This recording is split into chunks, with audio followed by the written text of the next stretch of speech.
Hello and welcome to another episode of PRFC Fan Show, a fan show by fans for fans. I'm Kevin. Where are we? I'm Edward. We are at the scrimmage event here at the Phoenix Rising Stadium. You know that. We're here to watch the guys scrimmage and then here to get stuff signed. It's all coming back to me now. I'm really excited to be here. It should be a good time. I brought a soccer ball to get signed, and Edward, what did you bring? I forgot to bring something, but I have something under here that I might get signed. Yeah, I'll show you later. Nobody's going to want to sign that, Edward. I'm sorry. USL Yeah! USL No! This week for USL Yeah, I want to talk about the USL itself. We all know that USL was a Division III league and the quality was not quite where it should have been. There was lots of passion, but still lacking with the quality. Over the past 2 years, that has greatly increased. We've seen tangible things like being included on SportsCenter Top 10 time and time again. And today, some news broke that also showed how much better the quality of the USL is. That is, 8 players, at least at this point, 8 players, have been called up to play on their national teams, including 2 PRFC players. Kevon Lambert's going to go to Jamaica, and Dallas J is going to go to Guam. I think this is a key way to see how much the USL has improved. We see it on the field all the time, but when people argue, it's not really that much better, we can point to things like this and say, yeah, we are a lot better. And that's why it's my USL Yeah. USL No! Respect your roots. Austin FC recently unveiled their badge, which looks like something that your college roommate, the one who followed the Dave Matthews Band around the country, would use for his outdoor lifestyle company. You know, the one that his parents funded that only sold minimalist wallets and beard oil? Austin also unveiled their slogan, which is Grow the Legend. Their entire brand is just a leaf or two short from being a marijuana dispensary. What does this have to do with the USL? Well, the redheaded stepchild of soccer, Alexi Lawless, decided to weigh in with one of his I Wish I Was Joe Rogan rants, in which he went on to talk about how he understood it from a business perspective, and also suggested that Precourt leave the city of Columbus with a parting gift, a USL franchise. Pretty much calls into question Alexi Lawless's ability to understand anything, and it's also worth mentioning that the city of Austin was already getting one of those. Anyways, for that reason, I'm giving Alexi Lawless my USL No. And you know what? While we're at it, we might as well throw in Austin FC, Precourt, and the entire MLS to ATX movement. You can't uproot a legend in order to grow your own. So for that, I say USL No and save the crew.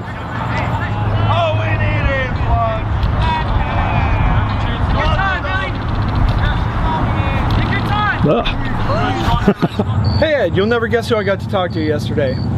You didn't talk to Rick by Shantz, did you? Yeah, I see what you did there. Yes, I did. In fact, I used that very pun right off the bat, and I thought he was going to punch me, but I was ready to take a Shantz, so I did. I'm sure he loved it, and taking a Shantz sounds like something else. But anyways, let's check out that interview. Hello, I am here with Coach Rick Shantz. Thank you for giving me a chance to be here with you. You've been waiting to do that. I have. I had a lot of tweets that used that little pun. No, I know. And I was dared, so no, that's cool. Now I can say I won. It is wonderful to have you here. Thank you so much. No problem.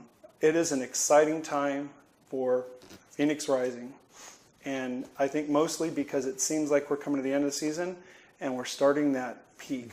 Right, the peak at the right time. I think that has a lot to do with you.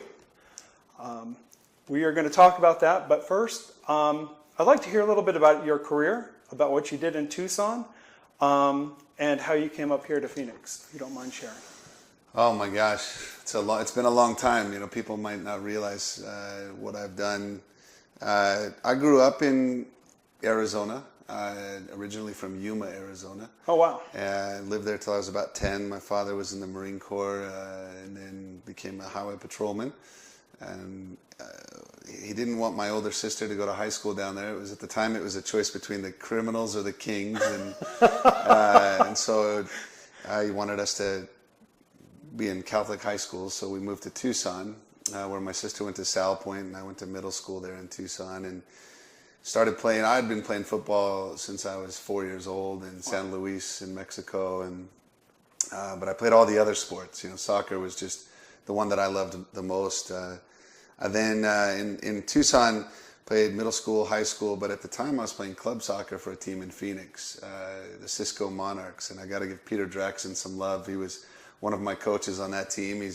And then basically got the GCU program started. So wonderful, deep roots there. Yeah. So I've known a lot of guys in Phoenix. It's amazing to see what's happening in the state of Arizona. After high school at Sal Point Catholic under Wolfgang Weber, who was another famous coach in Arizona, I got a scholarship to play at the University of Portland with Clive Charles. What I didn't know then, I know now, and he was one of the greatest coaches in this country, and to be able to play for him and to be mentored by him was unbelievable. At 18 years old, I started coaching. I was coaching camps and clinics for the university, and I took to it. You know, I did well with the middle school kids. I think maybe I stopped maturing about that point, so I was able to relate to younger kids, and I loved it. After I finished playing at University of Portland, I had a few stints in college with national teams, U.S. national team camps and trials. And you were on the U17 national team pool, right? Yeah, and then... and backtracking, right. You actually won your conference when you were playing at Portland. See, he's being humble here. We did. We went to the Final Four my junior year. Yeah, in 1995, Clive was the second coach to take the women and the men to the Final Four in the same season. So it was a pretty special year. When I graduated, MLS had just gotten started. I don't think I was as focused as I should have been, so I didn't get called into the draft. It was the super draft back then. Yeah, sure. And I thought maybe I was done playing soccer. Do a little bit of coaching at the Portland Academy, but I had a really good job. I was working as in an HVAC company, doing warehouse management, and I thought, this is great. You know, good wage. I could do it for 20 years and be done. Great industry. It's not going anywhere. Right, be done at 40, and but 6 months of that, and I missed being outside. I missed playing. I missed coaching. I missed being involved in the game, and packed up everything and started driving to Tucson. 1998, my first coaching gig was in Tucson at the high school as a freshman coach. And I started coaching some club teams.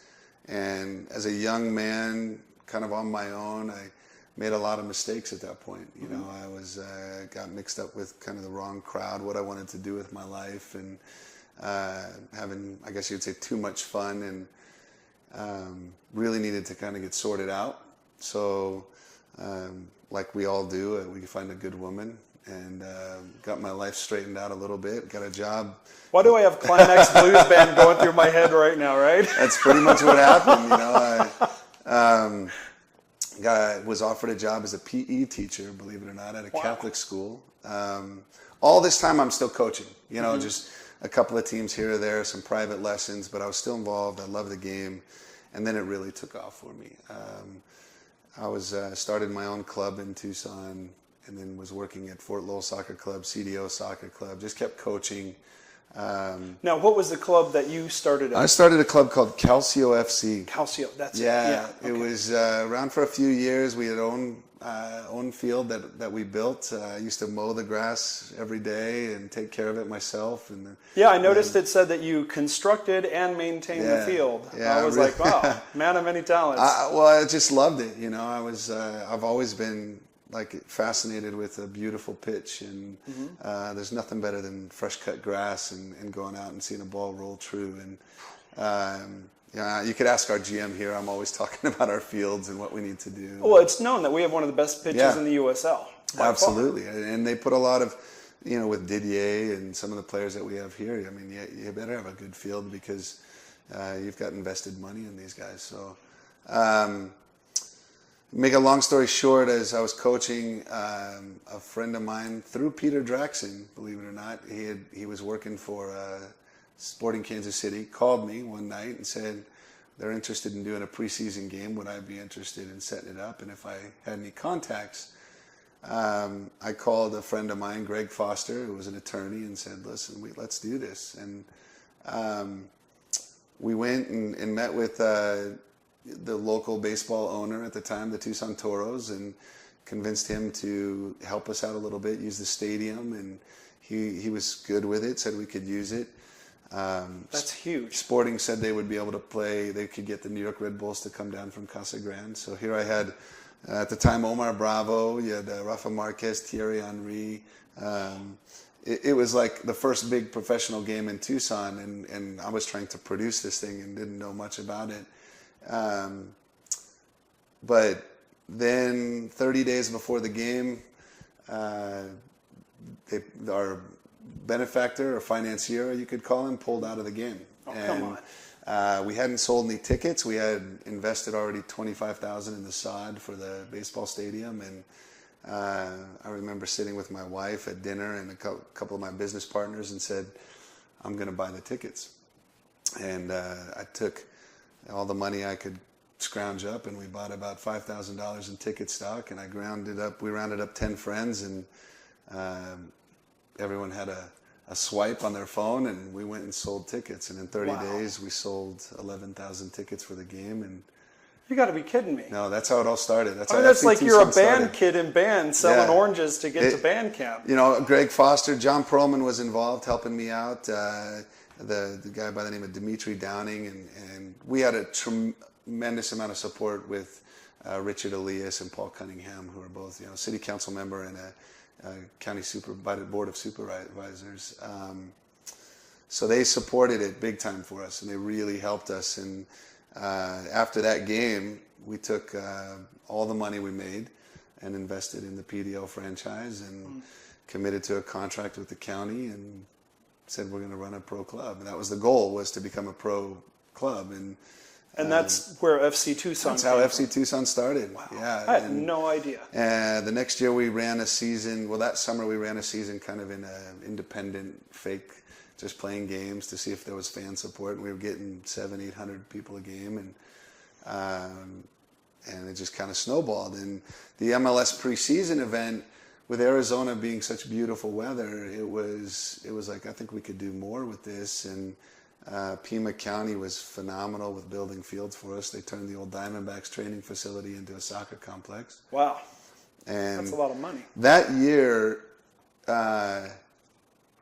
baseball, the White Sox left Tucson, the Diamondbacks came up here for the Scottsdale facility, and because of that, I think the Rockies were able to get out of Tucson as well. So it was kind of this void, and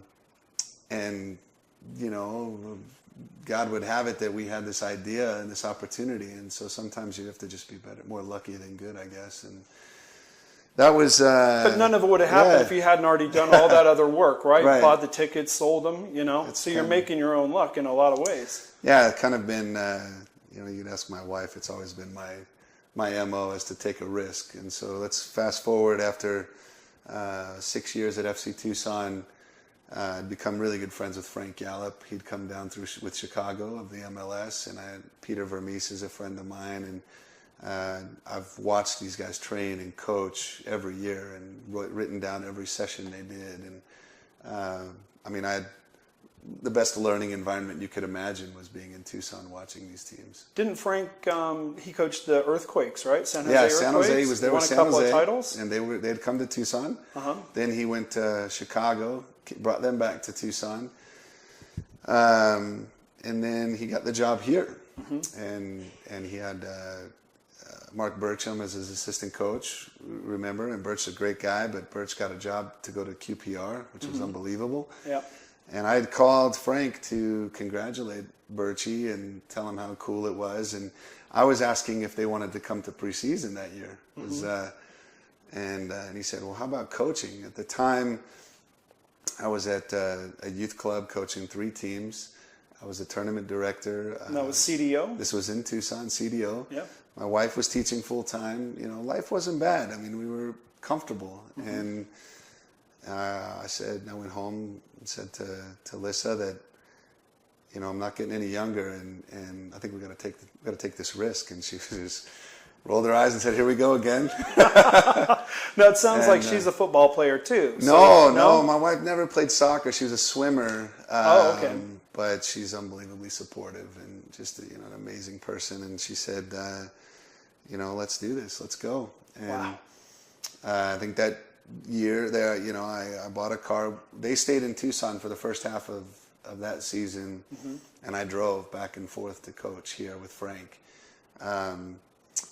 You know, then they moved up here, and of course Frank resigns for personal reasons, and they said, "Here you go, Rick. You're the head coach now." And what a shocker that must have been. You're like, what? I was just down in Tucson doing my thing, and now I'm the head coach for the Phoenix Rising. Yeah, I mean, and with this ownership, I knew expectations are very high. Oh, it's unbelievable what they wanted, and I was so proud to be a part of it and just kind of getting my feet wet. I knew I could coach. Like that part, what didn't worry me was becoming a manager. I was going to say team management is really almost more difficult. Right. And with the college kids in Tucson and coaching PDL with some former pros, I've always been, I consider myself a bit of a player's manager because I want the guys to enjoy it and express themselves. But I wasn't like the biggest disciplinarian. And when you get, the higher you go, you have to set very high standards for these players. And it can't just be, they're having a bad day. It's not okay anymore. And and I needed to learn that. You know, I tell the funny story with our staff. My first experience of being a head coach here, Reno, I think, had won one game maybe, had come in, and here I was in charge of the team, and our strength coach is down at one end of the field warming up players. Corey was the goalkeeper coach, had to go talk to somebody. We just gave up our fourth goal. We're losing 4-0. It's myself and 6 empty seats and 6,000 people in the stadium. I was one of them. Yeah. Like 2 rows back behind. My goodness. I said, this is going to be the shortest job ever, you know. And I came into the locker room, and I tell you, I walked right into the building, right through the players' locker room, and I went in. We have a little bathroom we used to, and I mean, just couldn't control it in me. I just was so angry because I was like, this is an opportunity that I'm letting slip through my hands. Sure. But yeah, you're not in total control. No, you're not. And to the players' credit, about a half an hour after me sitting in there by myself, mind you, I think Corey came in a little bit. I think 8 different players individually came into the office and apologized. Wow. And they said I didn't deserve it, and that I deserve more from them. And that was, I remember that game. Yeah. And we'll call it a frustrating game because we didn't feel like the team was engaged. And so we're looking at it going, there's a change in coaching, right? The team's going to slack off a little bit. And I think essentially that's what happened. Well, the emotion of losing Frank, and when you lose a coach, it's how you lose them is just as important as the fact that you lost him. You know, and Frank, being away from your family for so many days in a year and not being able to see your kids at vital, important times of their life. You know, they were in high school, and he wanted to be near his family. And that's the priority. Yeah, it has to be. And I give that guy a ton of credit. You know, and he always said family comes first. So I think the players knew that, and they appreciated it and respected him for that. But they still got to play. Yeah. And I think that all that emotion kind of weighed heavy on us, and you saw what you saw. And, Hey, players and musicians, they're both emotional, right? And those outside influences, like when you go on the road, are going to hit you, whether you want it to or not. Everybody thinks in theory, oh, you're just getting on a plane and going to a hotel to play a game. No, that's not what an away game's about. It's definitely work. It's business. And but all that did for me as a person, I think, was an amazing experience. You know, we ended up winning our next game, and then we lost, and then we won, and it was kind of that feeling of like I couldn't really get a hold of it. But I was growing into it. I knew they were looking for another coach, and there were 3 or 4 candidates that they had spoken to. They promised the staff that the coach that came in, they were going to tell that coach to keep the staff for the rest of the year, which was important. Obviously, I had moved my family, and so did all the staff was really bought in. So when we knew that, I think we were just kind of waiting to see what happened. And 3 of the 4 candidates I knew very well. I was very close with them. I was excited to be able to work with them. And then there's this guy that I didn't know from France. And they say, hey, we're going to hire the guy that you don't know. And boy, your heart skips a beat. And you start thinking, well, You know, I was like, oh, I'm up for the challenge. Another moment of my life where you just have to kind of give it your all and step up and hope for the best. And the best thing about Patrice for me was we're polar opposites. And he said that it was very important for him as well because he needed somebody to know the American culture. He needed someone that knew the MLS, somebody that knew the players, someone that knew how to get players, where to get them, all these things. So working with Patrice, what I learned from him was the management and how to treat the guys and when to push, when not to, you know, how to take care of their bodies. So he's a big emphasis on prevention and stretching and mobility, things that I hadn't seen in many years. And I thought that the game had evolved to a certain level, but he brought his system and his style. And while we didn't always agree, he was extremely intelligent and very respectful, and he pushed me. And he said, "You have to be better." And I can remember a lot of conversations with Patrice late at night on the road or even here, and him saying, "You know, I won't be here forever, but you have to be ready." And he put a lot of pressure on me. He said, "You know, you've got to think about it like that." So he allowed me a lot of responsibility. And like I think a lot of good managers and mentors do, is they expect the staff to improve. Yeah, step up to the plate, right. Take on more responsibility, help you where you need help, let you grow. Yeah. So then you jump forward to after Sacramento road trip, and it's a Sunday night. My wife was out of town, they were on summer break vacation, and I'm laying in bed, and I get a phone call from our GM, and he says, you know, Patrice is going to take another job. We wanted to talk to you first before anything went public. Are you interested? And this was different because when I found out about Frank, I was nervous. I was scared. I didn't know about my future. I didn't know what I wanted. This time I sat up in bed. I turned the lights on. I got my notepad out, and I said, "I'm ready. This is what I want." It was very different. And so how much forewarning did you have between when you got the call from the GM and 24 Patrice hours, leaving? about 24 hours. Wow, that's been a big question on people's minds. Yeah. We've always wondered, did you know a week, 2 weeks ahead? How much time do you have to prepare? We all around here kind of knew that Patrice was highly sought after. I mean, the USL, to be honest, he's a UEFA pro coach. I mean, this guy's coached international football, and for the fact that we had him here was obviously he knew Didier and there was a relationship there, but he needs to be at a higher level, and hoping, you know, maybe someday he comes back and coaches the MLS team and I get a chance to continue to learn from him, or we work together, whatever, you know, but very, very high level coach. So we knew that people were making offers. We knew he was getting interest. Gotcha. So it was a matter of time. We were just hoping that he'd stay. You know, the staff loved him. We loved working with him. We loved working for him. But like I said, he didn't treat us, or any of us, he didn't treat any of us as if we weren't improving and as if we weren't going to be ready for the next step in our career. And, you know, that was the last thing he told me. I remember he had a meeting with the staff and the players and the owners, and he said to me, he said, "You're ready." And that was the last thing he said. And we still talk very often. He sends me text messages. Oh, that's cool. After the games. He watches them at who knows what time it is in Egypt. You know, Middle of the night. Yeah, but he watches the games. He's a big fan right now and very happy with how they're playing. And I ask him questions as if he were still here. That's a great relationship. Yeah, it's very important. Not only can I go to, you know, Frank Gallup and Peter Vermees and these guys, but somebody that's been here now, someone that's been here and helped build it, and he knew the team, he knows the players. The players, I was going to say. It's so interesting that you're giving this perspective because I've always viewed you, especially when you were the coach the first time, I did my research on you to say, who is this guy, where does he come from? And one of the things that I noticed was that you build. You build and you teach, and you teach and you build. You have 15, 20 years of just coaching in leagues in Tucson and building programs. And there was one program, the one that Real Salt Lake just took over. what's it called? It starts with an L.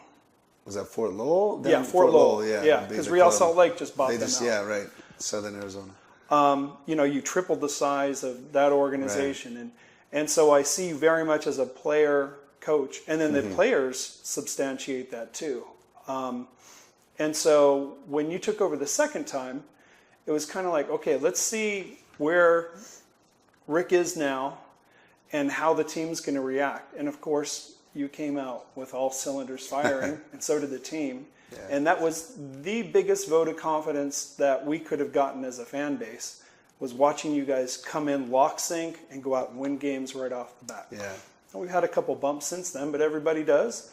But it speaks a lot to you, the amount of learning that you did, taking from Patrice what you could, forming it, making it your own. Oh, thank you.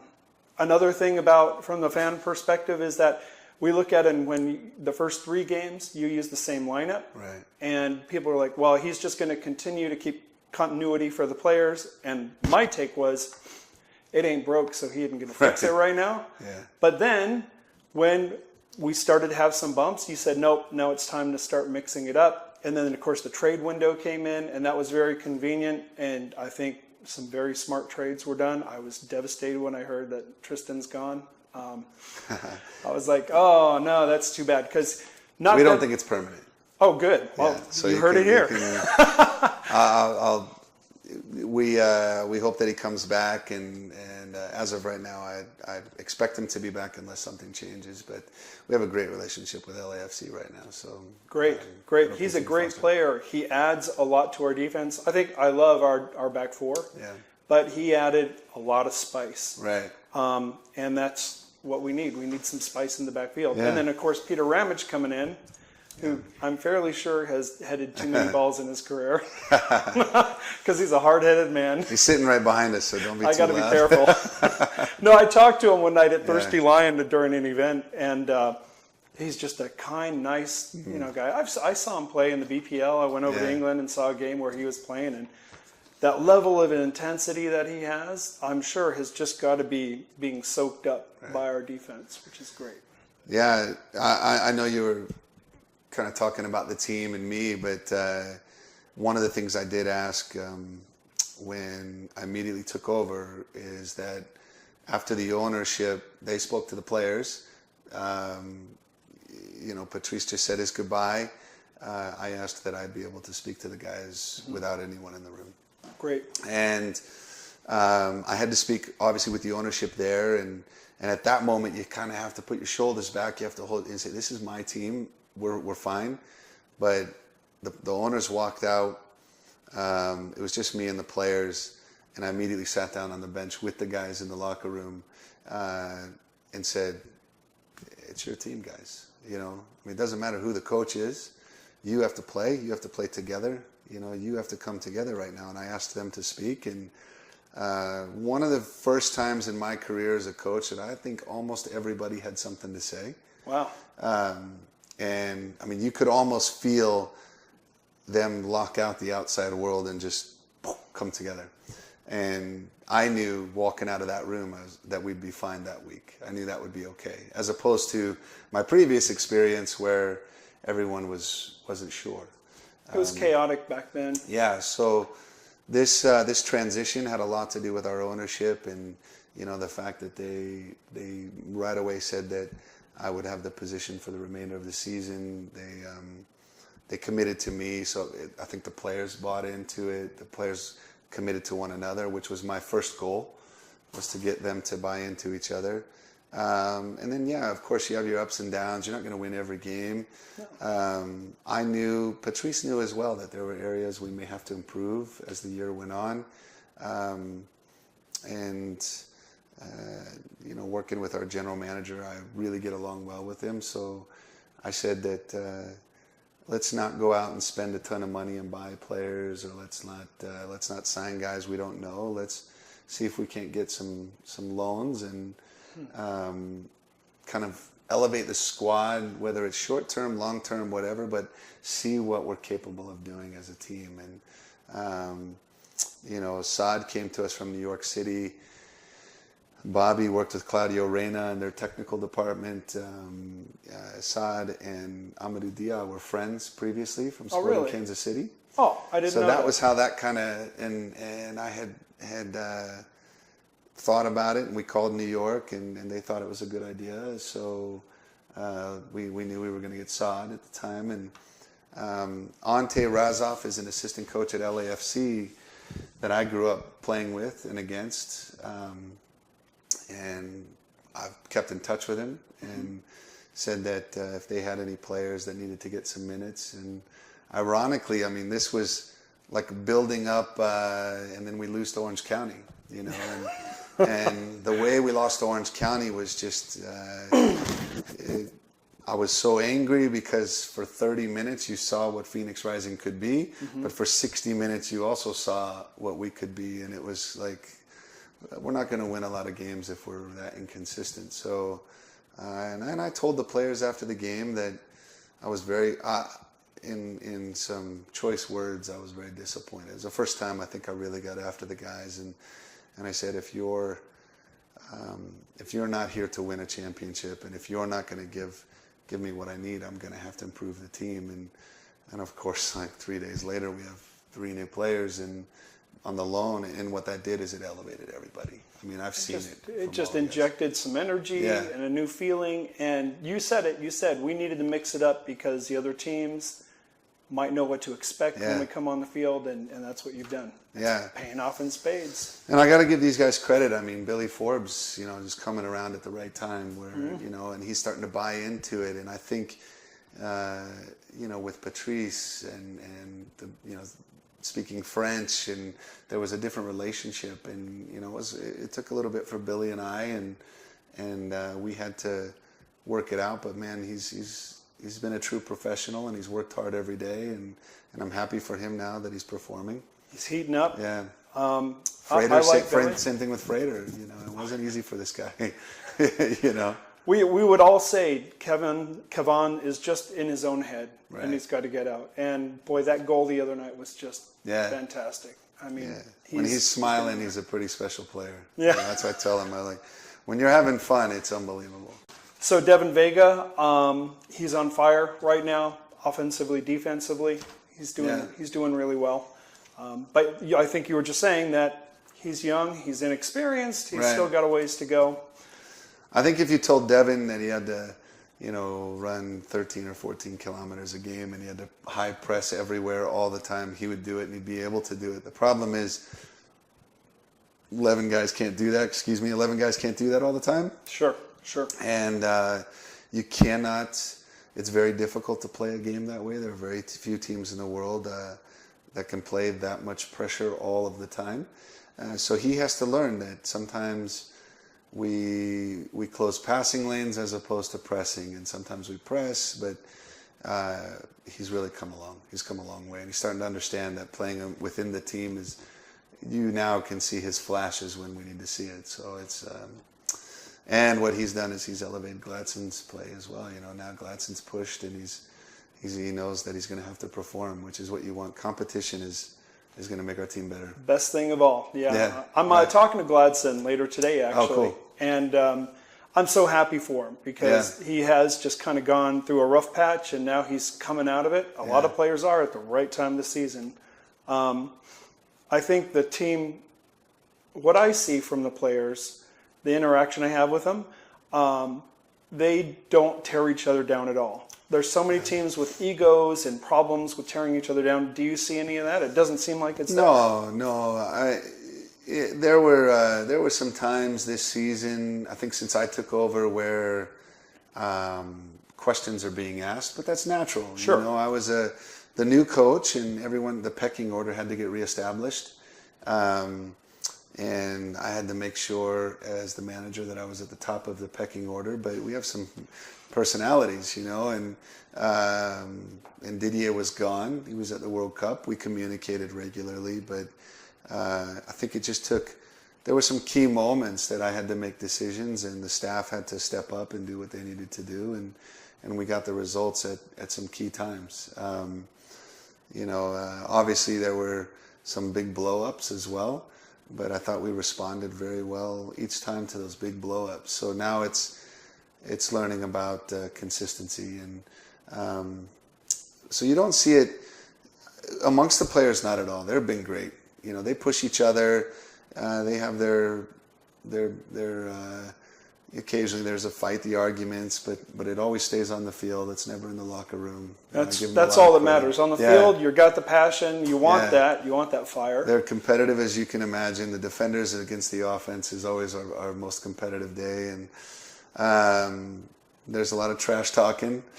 But like I said, they come in here, the music starts playing, they're having a good time, and if anyone has a problem, I told them that they cannot, I don't want them to voice it publicly, but they could always come into my room, even if they had a problem with me. They had to be a man and say it to my face as they would anybody. And I had some meetings, we had some conversations, and I think right now we've got all of them going in the same direction. Well, I think you do. It's funny. I saw Luigi standing at the behind the net during the last game, and he just looked like a lost little lamb. Yeah. So I walked up to him because I've never seen him so angry than when he got that red card. I walked up to him and I just said, "How are you doing?" And he was like, "Yeah, he was frustrated." And I said, "Well, what are you going to be doing the next 10 days? You guys got some time off." And he goes, "I'm going to work. Yeah. I'm going to work hard." And he has. I was like, I bet he has. Yeah. That seems to be the ethic that you have created with the team entirely, though, because every time I talk to guys, all they want to do is work and work. And then there's like Alessandro, who's frustrated out of his mind because of his knee. Right. You're developing a harmony, a unity, a chemistry, to use the cliche, that's so important for a team. You watch the World Cup, and some of those teams that lost, it was because of chemistry. Yeah.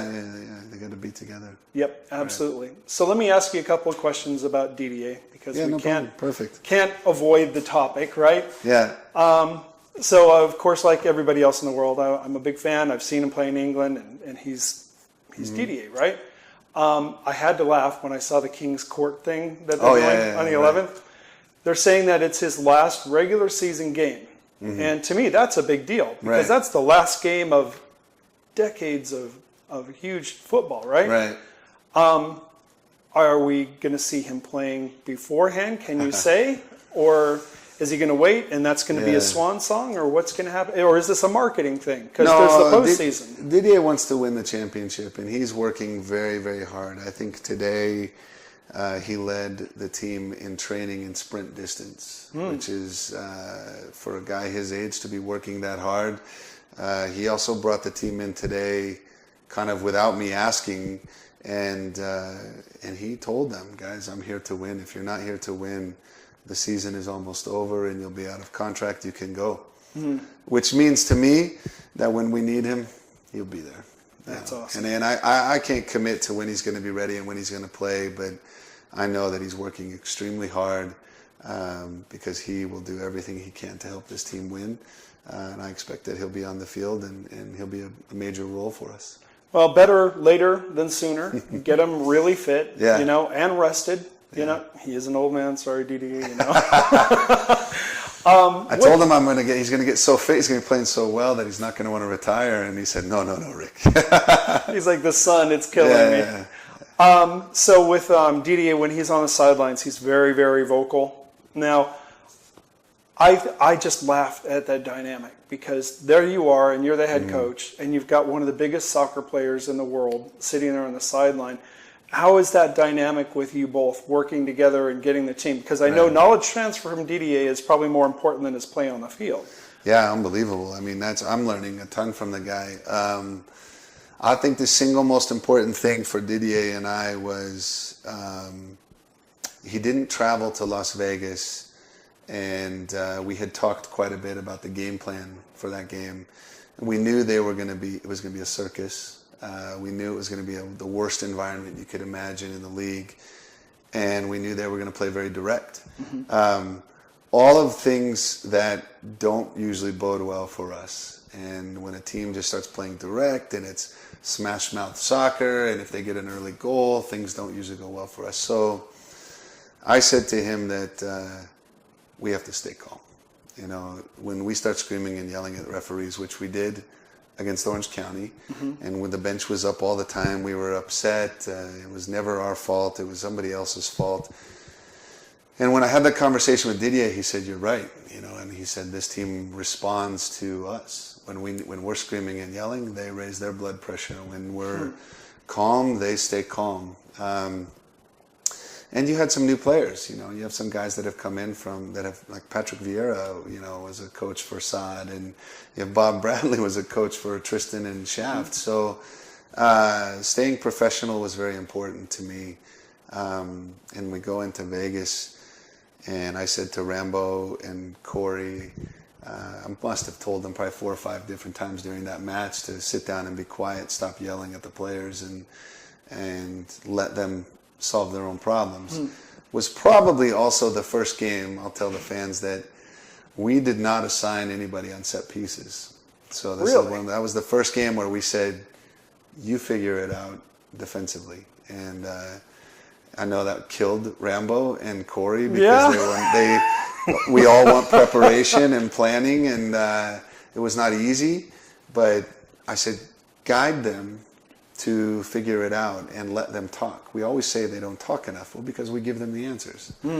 And it's like raising kids. Yeah, right. Just like teaching. And so when we got back from that trip, Didier and we talked again, and I have so much respect for him, because he has shown me some respect. And I don't think I would say I've earned his respect. I wouldn't go that far. I mean, this guy's, the coaches he's had, I just think he's that kind of a person.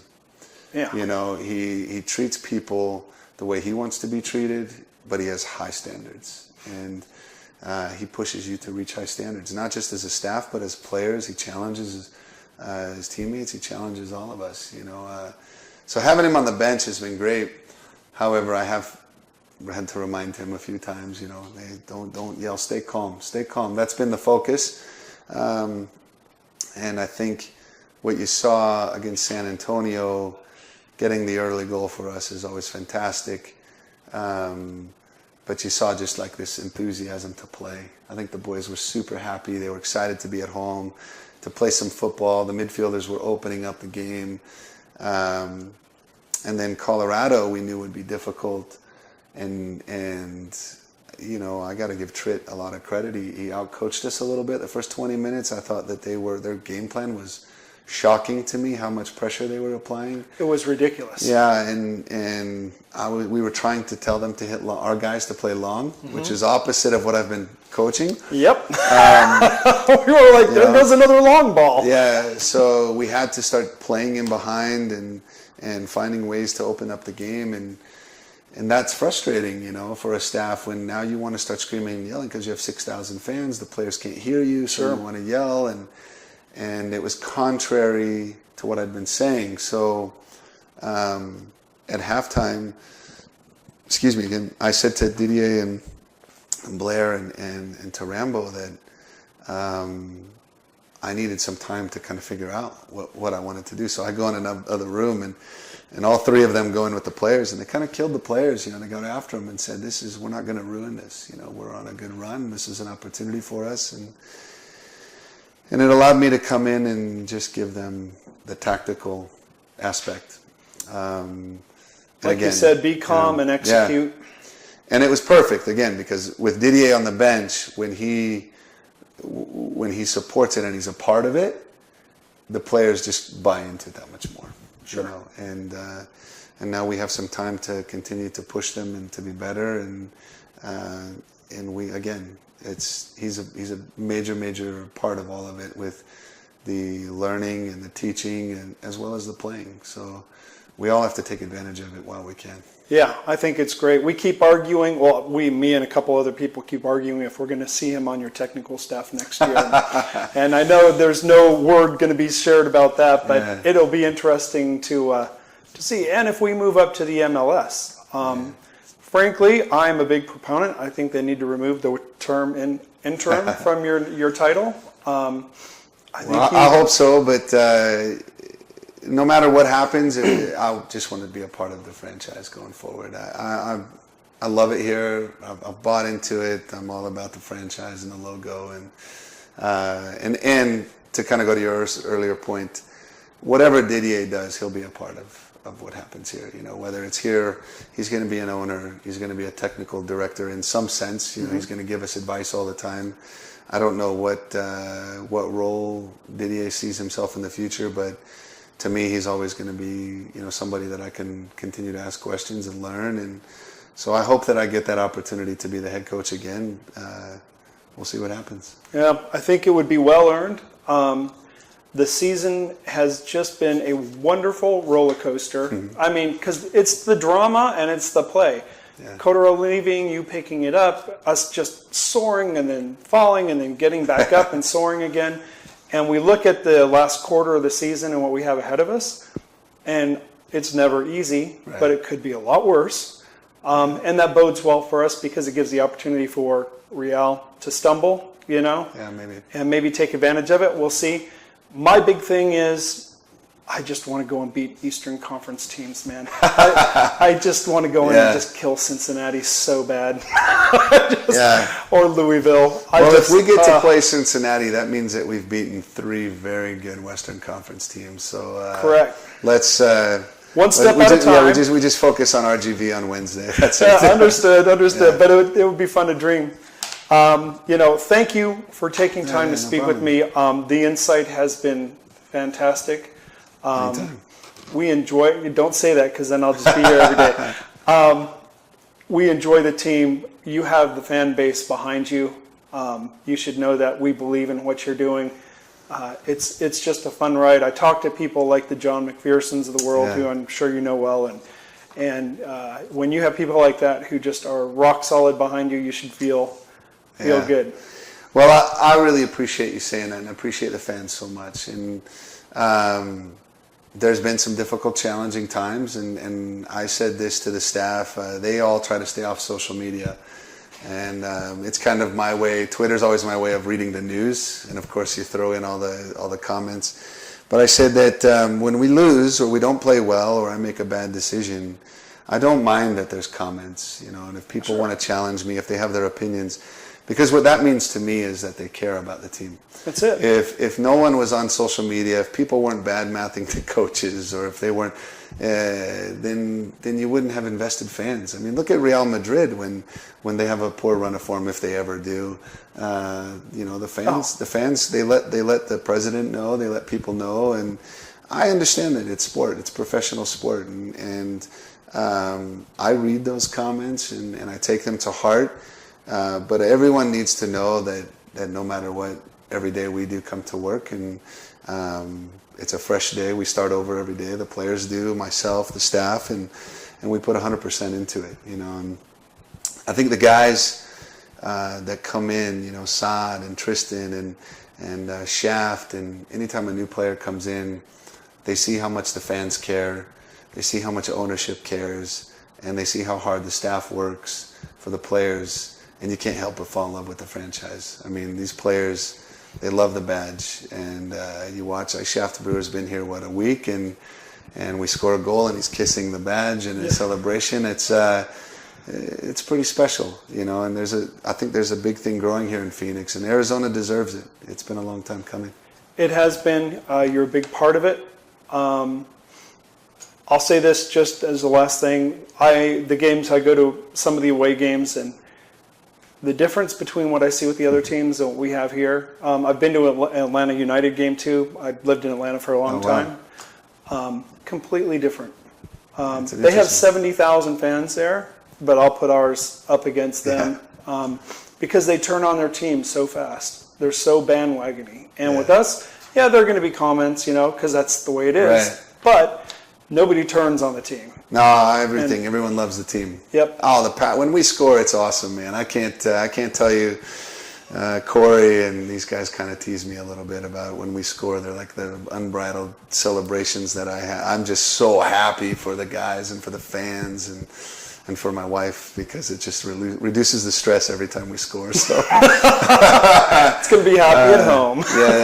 No, she was like, she said, "Are you sure we're up for this?" And it's I'm very thankful. I feel like I've been welcomed into the community, and all I can do is just keep fighting for the franchise, and go Rising. That's what we say. There we go Rising. Awesome. Thanks again for your time. Yeah, it was a pleasure. Thank you so much. And I think we'll see you Thursday night at the open scrimmage. Absolutely. And It'll be fun. Yep. Cool.